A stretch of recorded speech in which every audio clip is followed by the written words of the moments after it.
आई रंजन भौजी अपना ननद से कहत रही, कैसे कहत रही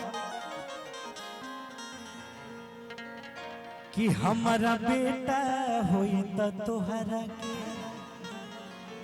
बोलाइब ननदो, कि हमारा बेटा होई त तोहरा अरे बोलाइब ननदो, कि हमारा बेटा होई त तोहरा। आइए बोलो भैया कि हमारा बेटा होई त तोहरा के बुलाइब ननदो, हमारा बेटा होई त तोहरा के बुलाइब ननदो, हमारा बेटा होई त तोहरा के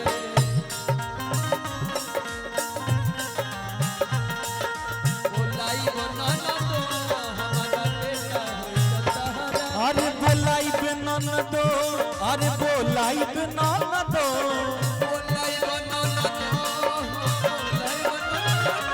अरे बोलाइब ननदो, अरे बोलाइब ननदो, हमारा बेटा होई त तोहरा के बोलाइब ननदो, हमारा बेटा होई त तोहरा के बोलाइब ननदो, हमारा बेटा होई त तोहरा के। क्या बात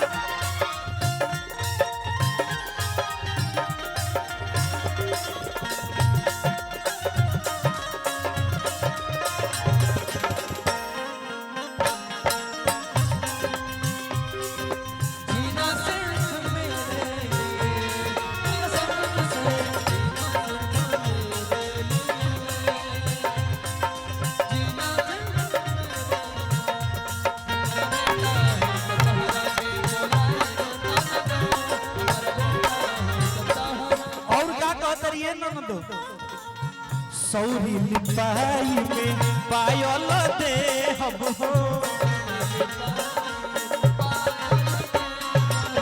सौरी लिपाई में पायल दे हब हो, पायल के धुन पर पायल के तान पर नचाइब ननदो, हमारा बेटा होई त तोहरा के बोलाइब ननदो, हमारा बेटा होई त तोहरा के बोलाइब ननदो, हमारा बेटा होई त तोहरा के।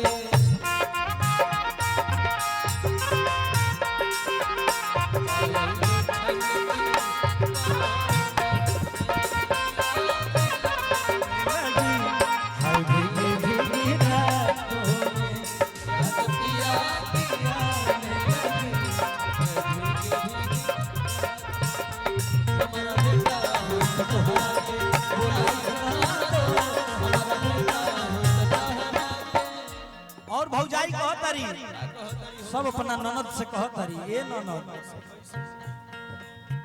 गोड़ रंगाई में झुमका दे हब हो,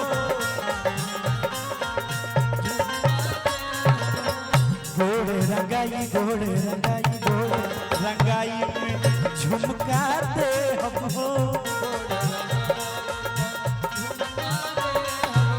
झुमका के धुन पर झुमका के तान पर नचाइब ननदो, हमारा बेटा होई त तोहरा के बोलाइब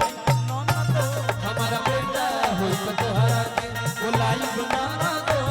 हमारा बेटा होई त तोहरा के।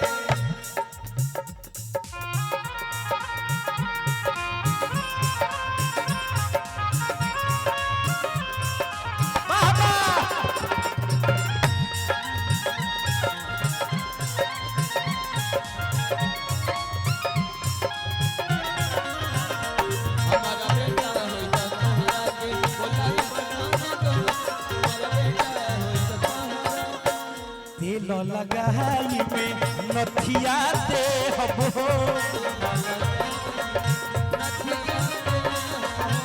तेल लगाई में नथिया दे हब हो, नथिया के धुन पर नथिया के तान पर नथिया के धुन पर नचाइब ननदो, हमारा बेटा होई त तोहरा के बोलाइब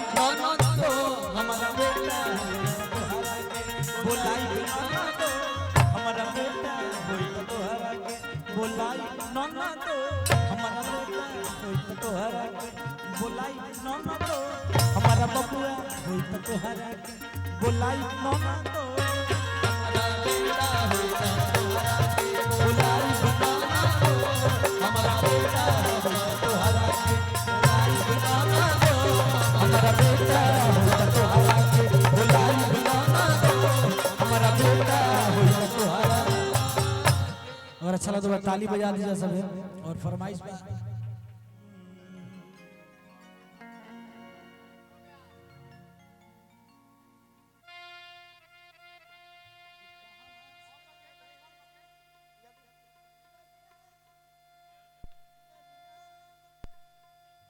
ना ना